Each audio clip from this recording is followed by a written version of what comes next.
हाय दोस्तों, मैं बीएम आप सभी का प्रमोद क्लासेस में बहुत बहुत स्वागत करता हूं। आइए हम जो यूपी टेट के पेपर का क्वेश्चन कर रहे थे प्रीवियस ईयर का, उसको हम उस सीरीज़ को आगे बढ़ाते हैं और हम जो हमारे प्रीवियस ईयर में क्वेश्चन आए हैं उनको करते हैं। देखते हैं किस टाइप से क्वेश्चन आए हैं आगे। तो आइए देखिए, आपकी स्क्रीन पे एक क्वेश्चन लगा होगा, उसको देखेंगे आप। वह छोटी से छोटी संख्या जिससे 33,275 को गुणा करने पर प्राप्त गुणनफल पूर्ण घन हो है। तो वो इसको हम हल नहीं करेंगे, हल करेंगे तो हो जाएगा, ऐसा बात नहीं है, लेकिन हम इसको कैसे करेंगे, ऑप्शन से करेंगे। ठीक है, तो आपको पता होना चाहिए किसी भी अंक का घन, मतलब जो इकाई अंक होगा, यूनिट डिजिट से करेंगे। इसको बोलेंगे यूनिट डिजिट से करेंगे।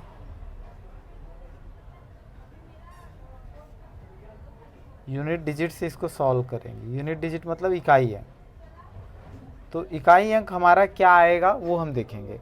अगर आप 1 का क्यूब करोगे, 1 का क्यूब करोगे तो कितना आएगा 1, 2 का क्यूब करोगे आएगा 8, और 2 का क्यूब अगर आप करोगे तो 8, 3 का क्यूब करोगे 27, 4 का करोगे कितना आएगा 64, 5 का करोगे तो आएगा 125, 6 का करोगे तो आएगा 36 छक्के, 7 का आप क्यूब करोगे तो आएगा 343, 8 का आप क्यूब करोगे तो आएगा 8 64 अट्ठे 512, 6 छत्ता 36 छक्के 216, ये यहाँ पे आएगा।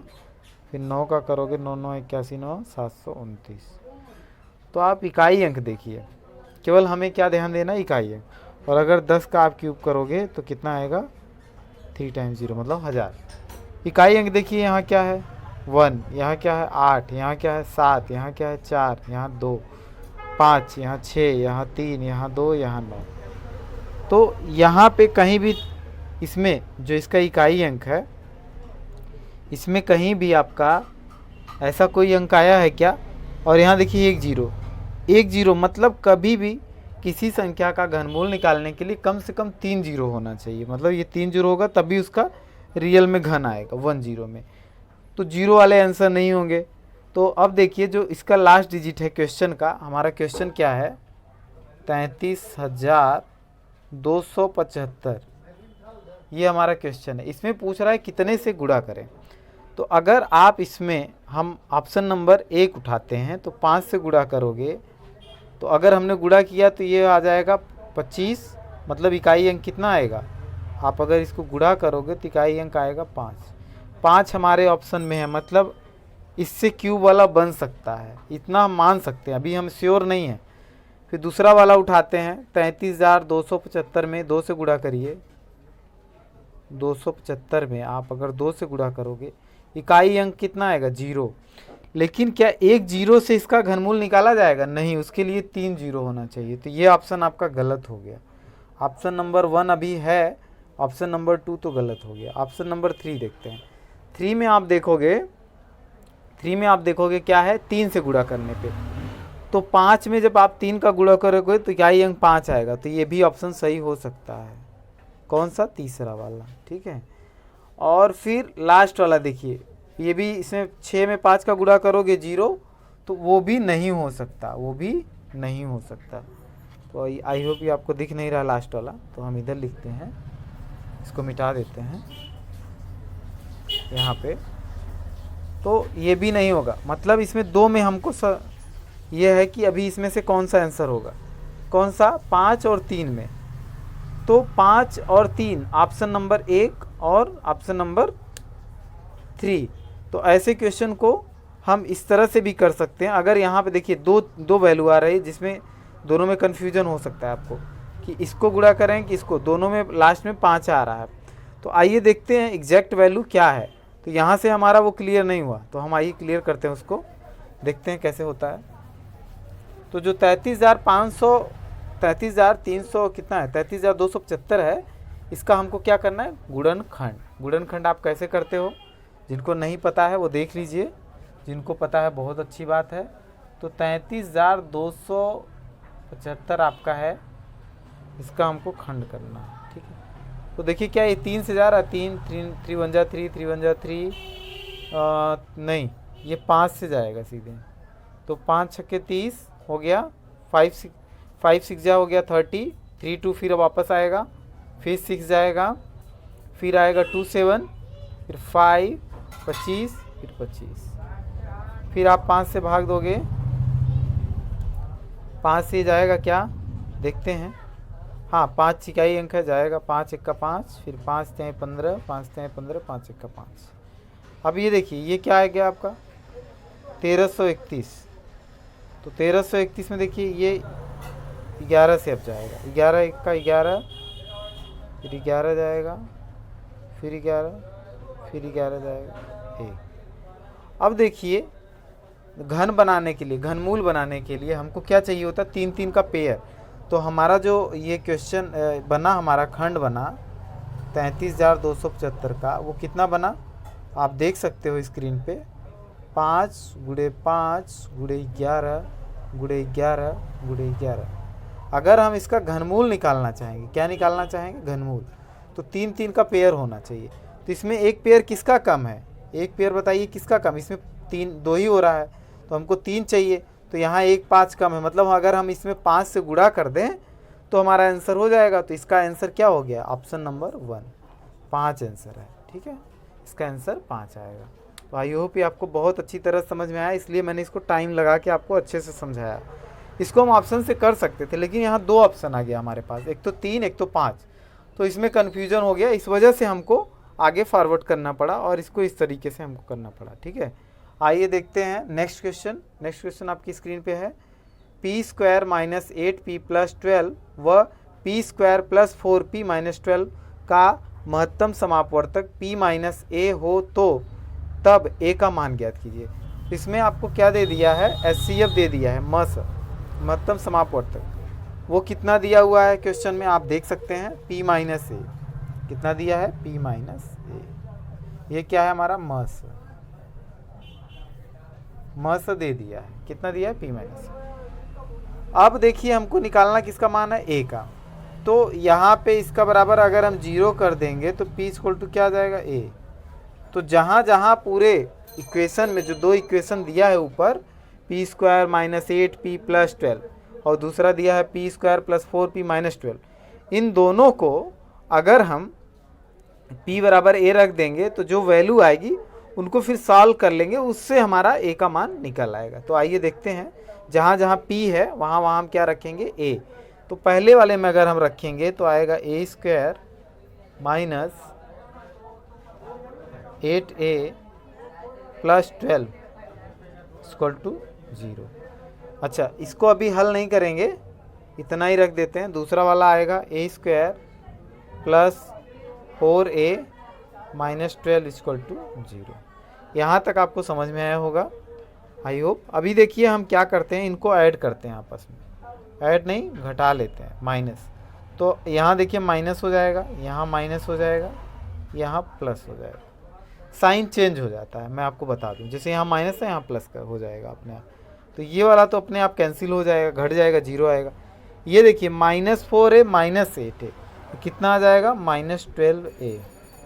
यहाँ क्या है, प्लस प्लस, तो प्लस कितना आ जाएगा, आप देख सकते हैं, +24 = 0। तो -12a = कितना आ जाएगा, -24। तो a = कितना आ जाएगा, माइनस से माइनस कट जाएगा और ये भाग जाएगा 24/2, तो कितना हो जाएगा आप लोग बताइए, 24/12 अगर करोगे तो आएगा आंसर 2। तो a का मान हमारा कितना आ गया, a का मान कितना आ गया, 2 आ गया, कितना, 2। तो यही इसका आंसर हो गया, ऑप्शन नंबर a 2 हो गया। तो आई होप ये आपको समझ में आया होगा, ये हमारा तरीका करने का। तो इस तरीके से आप ये वाला क्वेश्चन निकाल सकते हो। आइए नेक्स्ट क्वेश्चन की तरफ चलते हैं। नेक्स्ट क्वेश्चन आपकी स्क्रीन पे है, जैसा कि आप देख सकते हो, ये खंड करने को बोल रहा है, एक त्रिघाती समीकरण दिया हुआ है। ठीक है, तो इसको कैसे करते हैं आइए देखते हैं। x³ - 6x² + 12x - 6 के गुणनखंड है। तो ये इन्होंने एक टर्म दे दिया है, बहुपद जिसको बोलते हैं, x cube minus 6x² plus 12x minus 6। इसका हमको खंड करना है, गुणनखंड करना है। अब देखिए गुणनखंड करने का मैं आपको तरीका सिखा देता हूँ। तो यहाँ x की वैल्यू हम रैंडम रखेंगे। रैंडम रखने का मतलब अंदाजे से, अपने हिसाब से मैं बताता हूँ कैसे रखना है। X cube minus 6x² plus 12x minus 6, sorry यहाँ 11 है ना, 11x, ठीक है। ये हमारा इक्वेशन दिया हुआ है, इसका हमको गुणनखंड करना है। तो ऐसे क्वेश्चन को कैसे करते हैं वो देखते हैं। ऐसे क्वेश्चन को करने के लिए सबसे पहले हमको चाहिए होता है कि x की ऐसी वैल्यू रखो यहाँ पे कि पूरा इक्वेशन 0 हो जाए, ठीक है। तो जो वैल्यू रखते हैं हम वो पहला खंड हो जाता है, अगर उस पर 0 हो रहा है तो ये वैल्यू हम रखेंगे कैसे, क्या मान के रखेंगे, तो हम आपको बता रहे हैं। ये आर्बिट्री मतलब मनमानी वैल्यू कोई होती है एक अंदाजे से, जैसे 1 पहले ले लिया, 1 से चेक करेंगे, अगर 0 हुआ तो ठीक, नहीं तो फिर 2 पे चेक करेंगे, 3 पे चेक करेंगे, 4 पे चेक करेंगे। x की वैल्यू 4 रखे, जिस पे भी 0 हो जाएगा वो उसका खंड हो जाएगा, पहला खंड। तो तरीका ये है आपका कि इसको ऐसे ही वैल्यू पुट कर करके आप चेक कर सकते हो, है ना। और दूसरा तरीका क्या है कि अगर 0 नहीं हो रहा है तो -1 चेक करेंगे कि x बराबर -1 रखे। तो बताइए आप लोग क्या रखें। तो आप लोग तो अभी हमसे बता नहीं सकते, कमेंट बॉक्स में लिखिएगा, फिर भी मैं अपने मन से मान रहा हूँ x = 1 सबसे पहले। तो x = 1 मान लिया हमने, ये वैल्यू हम यहाँ पुट करेंगे और देखते हैं ये 0 होता है कि नहीं। तो आइए यहाँ पे रखते हैं। अगर आप x बराबर 1 रखोगे तो यहाँ आएगा 1 का क्यूब माइनस 6 गुणे 1 का स्क्वायर प्लस 11 गुणे 1 माइनस 6। ये हो जाएगा 1, ये होगा -6, ये हो जाएगा +11, ये हो जाएगा -6। तो ये 0 आ रहा है। 0 आ रहा है कि नहीं, देखिए -6 -12। तो बहुत लोगों को नहीं समझ में आएगा, उनके लिए मैं लिख दे रहा हूँ 0 आएगा। तो ये 0 हो गया, इसका मतलब इसका एक गुणनखंड x = 1 है। x = 1 होने का मतलब x - 1 = 0 है। आई होप ये समझ में आया होगा। तो ये उसका एक गुणनखंड होगा। तो आपको समझ में आ गया पहला वाला कौन सा है, x - 1। तो x - 1 तो रहेगा, है ना। अब देखिए, तो इसको फिर आगे करने का क्या तरीका है मैं आपको सिखाता हूँ, या आप कहिए ऑप्शन से भी आप कर सकते हो। अब जैसे देखिए x - 1 आ गया, तो हम आगे कोई वैल्यू पुट करेंगे, जैसे 2 रखेंगे। 2 पर 0 हो रहा है कि नहीं ये चेक कर लेंगे। तो 2 अगर रखोगे आप तो 2 दूनी 4 दूनी 8 हो जाएगा, 8 माइनस 24 हो जाएगा, ये 8 माइनस 24 प्लस 22, 8 22 8 कितना हो जाएगा ज़रा बताइए आप। 22 8 30 और 24 6 30। हाँ, x बराबर 2 पे भी ये 0 आ रहा है। इसका मतलब इसका दूसरा वाला खंड क्या हो जाएगा, x - 2। x बराबर 2 पर भी, सॉरी x बराबर 2 रखने पर भी पूरा इक्वेशन जो है वो 0 हो जा रहा है। कैसे, आइए देखते हैं। तो हमारा इसका मतलब क्या हो जाएगा, x - 2 = 0। तो इसका पहला खंड हो गया x - 1, दूसरा खंड हो गया x - 2।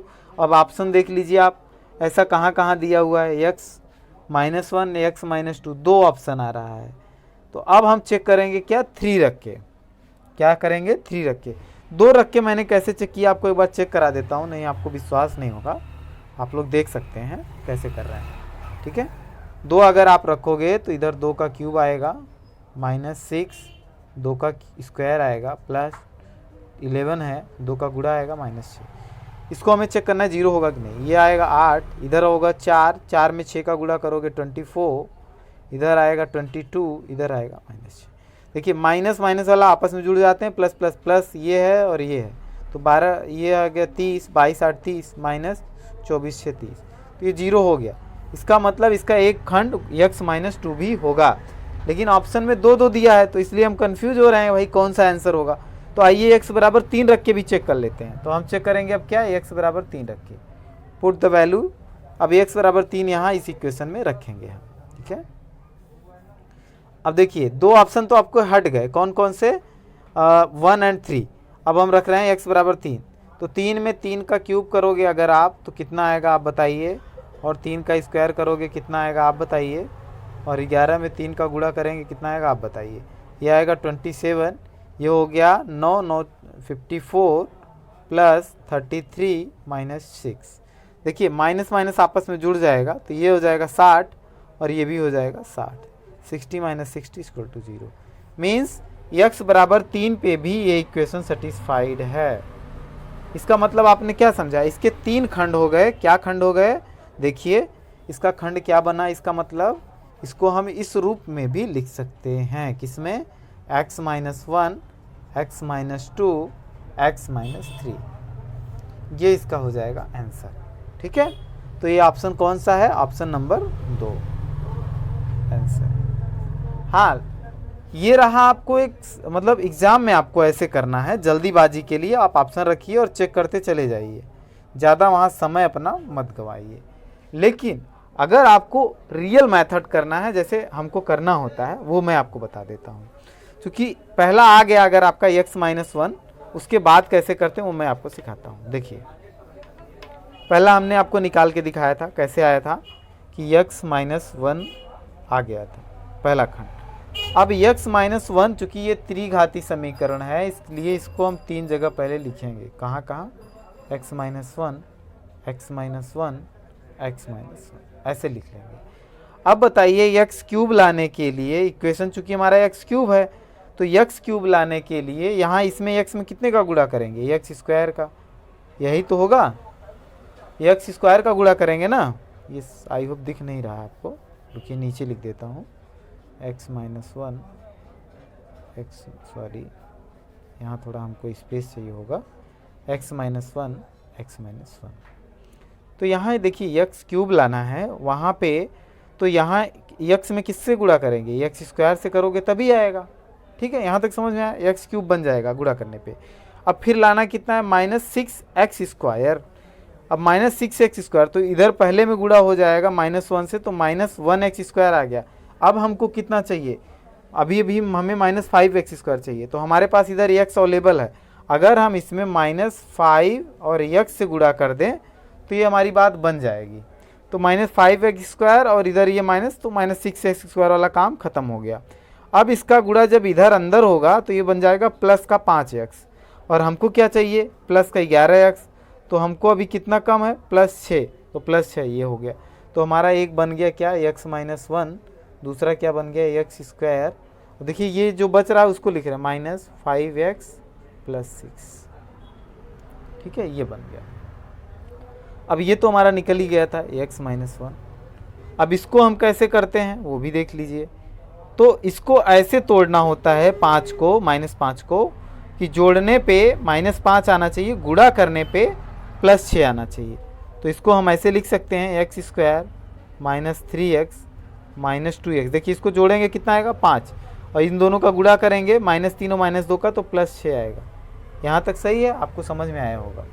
अब क्या करेंगे, ये तो x माइनस 1 ही है, यहाँ कामन करोगे आप, x कामन करोगे तो x माइनस 3 आएगा, यहाँ माइनस 2 कामन करोगे x माइनस 3। यहाँ तक आपको समझ में आया होगा।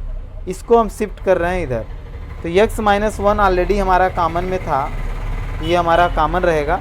x माइनस 3 देखिए दो जगह पे आ गया, दो जगह पे आ गया, तो ये भी हमारा कामन हो गया। फिर बीच में क्या बचा, x माइनस 2। तो यहाँ से भी आपका आंसर वही आया। बट आपको जब एग्ज़ाम में आप बैठते हो तो आपको इतना टाइम नहीं रहता करने का, इसलिए मैंने आपको शॉर्टकट मेथड पहले बताया। ठीक है, तो आई होप ये समझ में आया होगा। अब हम चलते हैं नेक्स्ट क्वेश्चन। नेक्स्ट क्वेश्चन आपकी स्क्रीन पे आप देख सकते हो। इसमें क्या दिया है, एक मासिक परीक्षा में 16 विद्यार्थियों के गणित में प्राप्तांक 0 0 2 2 3 3 3 4 5 5 5 5 6 6 7 8 है तो बहुलक होगा। बहुलक पूछ रहे हैं। बहुलक जैसा कि आपको वर्ड से पता चला, बहुलक, बहुलक का मतलब होता है जिनकी रिपीटेशन ज़्यादा हो, वैसी संख्या जो बार बार आ रही है, जो सबसे ज़्यादा बार आई हो। तो हमारा जो पूरा ये क्वेश्चन है, इसमें अगर आप ध्यान दोगे, नज़र दौड़ाओगे, तो आपको आंसर सीधे दिखता है। इसमें आपको कुछ करना नहीं होता।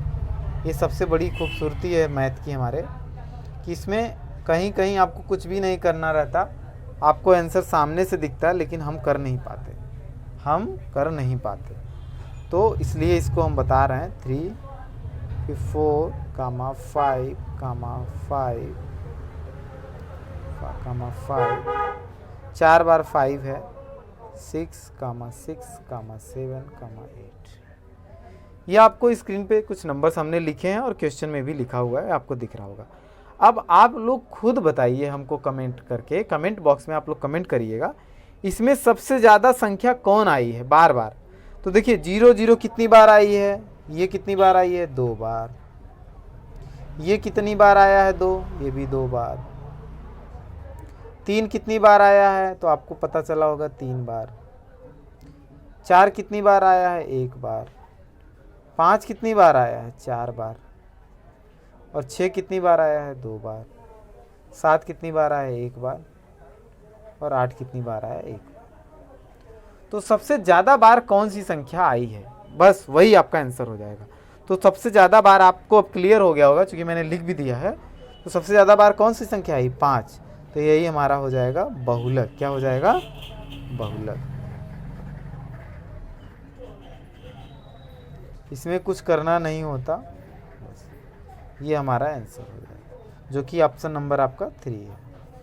ठीक है, तो ये आपको समझ में आएगा, बहुत ही आसान क्वेश्चन था, लेकिन ये समझने वाली चीज़ है। आपको पता नहीं रहेगा तो आप परेशान हो जाओगे, इसमें क्या करना है, इसमें कुछ करना नहीं होता है।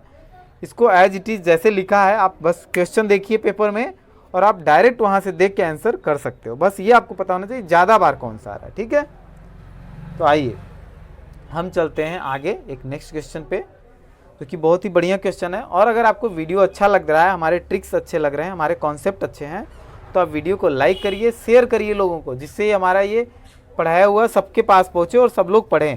ठीक है, सब लोग पढ़ें, सब आगे बढ़े, ये हमारा प्रिंसिपल है। आइए देखते हैं, हमारे स्क्रीन पे क्वेश्चन लगा हुआ है, आपकी स्क्रीन पे जो कि दिख रहा होगा। 3 power 2x + 1 minus 3 power x।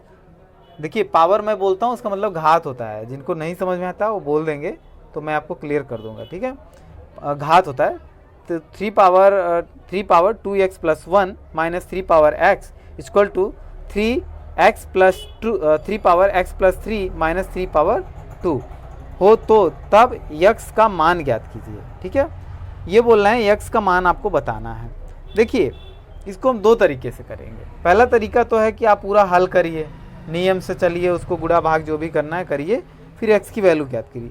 दूसरा तरीका हमारे पास क्या होता है कि हम ऑप्शन में जो वैल्यू दी हुई हैं उनको जल्दी जल्दी पुट करके आंसर निकाल लेते हैं। तो हम यहाँ पे क्या करेंगे कि वो क्वेश्चन का इसका ये अपना वैल्यू रख के ऑप्शन से हम इसका मान निकालेंगे। ठीक है, तो आइए देखते हैं। सबसे पहला वैल्यू जो है दिया हुआ है उसमें हम वैल्यू पुट करते हैं -1। x इक्वल टू कितना पुट करेंगे, -1। तो जैसे आप -1 पुट करोगे तो इधर कितना हो जाएगा, चलिए आइए हम ऑप्शन नंबर 3 पुट करते हैं, मतलब पहले 1 पुट करते हैं। तो 3 पावर 2 × 1 होगा 3 × 1 + 1। समझ रहे हो आप क्या हो रहा है, -3 पावर 1, इधर आएगा 3 पावर 4। चूँकि यहाँ 1 + 3 है तो ये 3 पावर 4 हो जाएगा, मैंने डायरेक्ट लिख दिया, इसको मैं मिटा देता हूँ। 3 पावर 1 + 3 माइनस 3 पावर 2, ये तो 9 हो गया। देखिए यहाँ पे क्या है, 2 में 1 का गुणा करोगे आप 2 आएगा, 2 में ये गुणा प्लस होके 3 पावर 3 माइनस 3 पावर 1। यहाँ तक समझ में आया। यहाँ कितना हो जाएगा, 3 पावर 4 माइनस 3 पावर 2। तो यहाँ तक तो आपको एकदम क्लियर होगा, कहीं कोई डाउट हो तो आप पूछ सकते हो, है ना। अब देखिए, अब हमारा क्या रह गया, इसको सॉल्व करेंगे। ये हो गया 27 माइनस 3, ये कितना हो गया आप बताइए हमको। तो 81 माइनस 9। तो क्या ये दोनों बराबर हो रहे हैं, नहीं। इसका मतलब जिसमें 1 है वो वाला ऑप्शन नहीं होगा आपका, कभी भी नहीं होगा। तो इसमें ऑप्शन नंबर 3 गलत हो गया एंड 2 गलत हो गया, 2 ऑप्शन आपके निकल गए। ठीक है, अब हम आते हैं ऑप्शन नंबर 1 पे। ऑप्शन नंबर 1 रखते हैं, तो वहाँ ऑप्शन नंबर 1 में आप देखेंगे, आपके पास होगा स्क्रीन पे। तो ऑप्शन नंबर 1 में क्या दिया है, -1 x इक्वल टू। तो हम पहले -1 रख लेते हैं। तो 3 पावर 2 इंटू -1, फिर इधर कितना दिया है +1, -3 पावर -1 बराबर 3 पावर -1 +2, सॉरी +2 नहीं 3 है, ये आपको दिख नहीं रहा होगा। तो ये आएगा हमारा 3 पावर -1 + 3 -3 पावर 2। ये वैल्यू हम चेक करेंगे, हमने चेक किया तो क्या आ रहा है। इधर आप करोगे तो 3 पावर इधर -2 हो जाएगा, +1 हो जाएगा, तो आएगा -1 -3 पावर -1, मतलब ये 0 हो गया। इधर कितना आएगा, यहाँ आप चेक करोगे तो 3 पावर 2 आ रहा है, इधर भी कितना आ रहा है 3 पावर 2। तो ये दोनों आपस में घट के 0 हो रहा है, ये भी 0 हो रहा है। इसका मतलब -1 वाला तो 1 हो गया, मतलब 1 या तो 4 आंसर सही है, तो -1 तो क्लियर है। अब हमारा डाउट क्या है कि 2 पर होगा कि -2 पे। तो आइए रख के चेक कर लेते हैं, पहले -2 रखते हैं। अगर -2 पर नहीं होगा सेटिस्फाई, इसका मतलब हमारा 2 वाला मतलब चौथा आंसर सही हो जाएगा। तो आइए रखते हैं 3 पावर, इधर करते हैं तो आपका है 3 पावर 2 इंटू एक्स की वैल्यू कितनी रखेंगे अब की बार, हमने क्या माना -2 रखेंगे। तो -2 इधर आप रखोगे, फिर क्या करोगे +1 करोगे, -3 पावर -2, और इधर क्या होगा आपका 3 पावर -2 + 3 -3 पावर 2, ये हमारा है। अब ये अगर बराबर हो गया तो हमारा आंसर हो जाएगा 1, ऑप्शन नंबर 1। अगर ये सही नहीं हुआ तो हमारा ऑप्शन नंबर 4। आइए जल्दी जल्दी इसको देखिए, ये मैं आराम से आपको समझाने के लिए कर रहा हूँ, बाकी आप पेपर में बहुत फास्ट करेंगे। -4 हो जाएगा, गुणा करोगे, फिर ये +1 तो आएगा -3, ये समझ में आया होगा। -3 पावर -2, इधर कितना आ जाएगा 3 पावर 1 -3 पावर 2। ये आप इसको तोड़ोगे जब तो ये आएगा 1/27, 1/27। ये कैसे हो गया आपको नहीं समझ में आ रहा होगा, तो इसलिए एक लाइन और चलते हैं। जब यहाँ से माइनस आप हटाना चाहोगे तो ये नीचे आ जाता है, माइनस इधर से भी माइनस हटाओगे 3 पावर 2 हो जाएगा, इक्वल टू 3 पावर 1 माइनस ये 9 हो जाएगा। 3 पावर 1 मतलब 3 और ये -9। इधर आप देखोगे तो क्या आएगा आपका 1/27 आएगा, -1/9 आएगा, इक्वल टू 3 -6 आएगा। अब इसको आप हल करोगे तो आपको पता चलेगा इधर 1 माइनस यहाँ 3 आएगा और इधर कितना आएगा 27 बराबर -6। तो ये आप चेक करोगे तो ये बराबर नहीं आ रहा है, ये बराबर नहीं आ रहा है। इसका मतलब हमारा आंसर क्या हो जाएगा, ऑप्शन नंबर 4। मतलब x की 2 वैल्यू आएगी, क्या क्या 2 और -1। क्योंकि हमने चेक किया -2 पे सेटिस्फाई नहीं हो रहा है, इसका मतलब वो 2 पे होगा। ठीक है, वो चेक करने की आपको एग्जाम में ज़रूरत नहीं है, आप आगे बढ़ सकते हो। आइए एक क्वेश्चन और कराते हैं, इसके बाद हम नेक्स्ट वीडियो में देख लेंगे अगला क्वेश्चन। बस ये लास्ट क्वेश्चन है आपके लिए आज का। तो इस वीडियो में देखिए अभी आप, एक क्वेश्चन है, यदि किसी वृत्त के केंद्र से 12 सेमी दूरी पर, किसी वृत्त के केंद्र से 12 सेमी दूरी पर क्या बोल रहा है, कोई वृत्त है, सॉरी कोई वृत्त है, वृत्त के केंद्र से 12 सेंटीमीटर दूरी पर स्थित जीवा की लंबाई 10 सेंटीमीटर। जीवा की लंबाई क्या होती है, जीवा क्या होता है, जीवा क्या होता है, जो किसी वृत्त के 2 पॉइंट से मिलता, मतलब 2 बिंदुओं से उसके सरकमफ्रेंस है, जो उसका मतलब वो परिधि होता है, वहाँ से मिला के अगर 2 लाइन आप खींच लोगे 2 पॉइंट से, तो वो आपका जीवा होता है। तो जीवा ये बोला इसकी लंबाई 10 सेंटीमीटर है, कब, जब यहाँ से ये 12 सेंटीमीटर है। यहाँ तक समझ में आया। तो ये जब 12 रहता है तो ये बराबर बराबर भागों में बांट देता है, तो ये 5 हो जाएगा, ये भी 5 हो जाएगा, और यहाँ से हम मिला लेते हैं, ये 5 हो गया, ये 12 हो गया। तो वृत्त का व्यास पूछ रहा है, तो वृत्त का व्यास कुछ इस तरह से आएगा। तो सबसे पहले हम व्यास छोड़ दो, हमको रेडियस निकाल लेते हैं। तो ये रेडियस ये क्या हो गया, एक तरह से ये 90 डिग्री बना लिया, राइट एंगल। तो जब 90 डिग्री होता है तो आपको पता होगा, इसको मैं बड़े में बना लेता हूँ, आपका त्रिभुज को, केवल त्रिभुज को मैं बड़े में बनाता हूँ।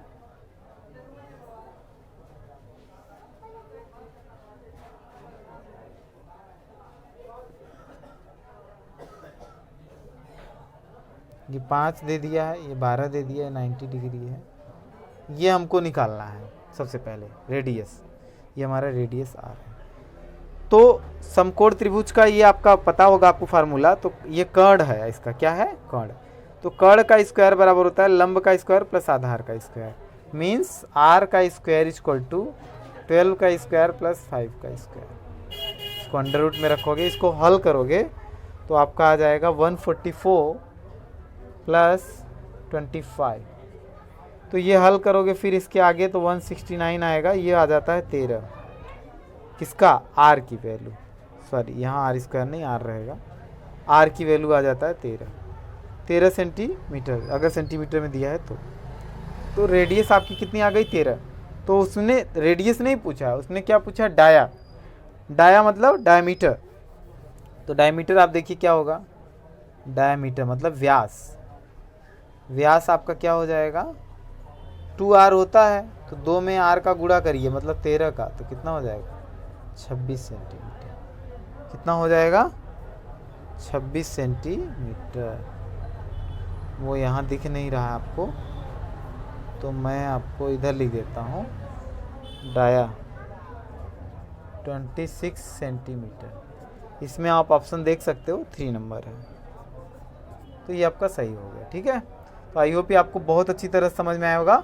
Thank you for watching. अब हम नेक्स्ट वीडियो में फिर से आपका ये प्रीवियस ईयर वाला क्वेश्चन कराएंगे। Thank you.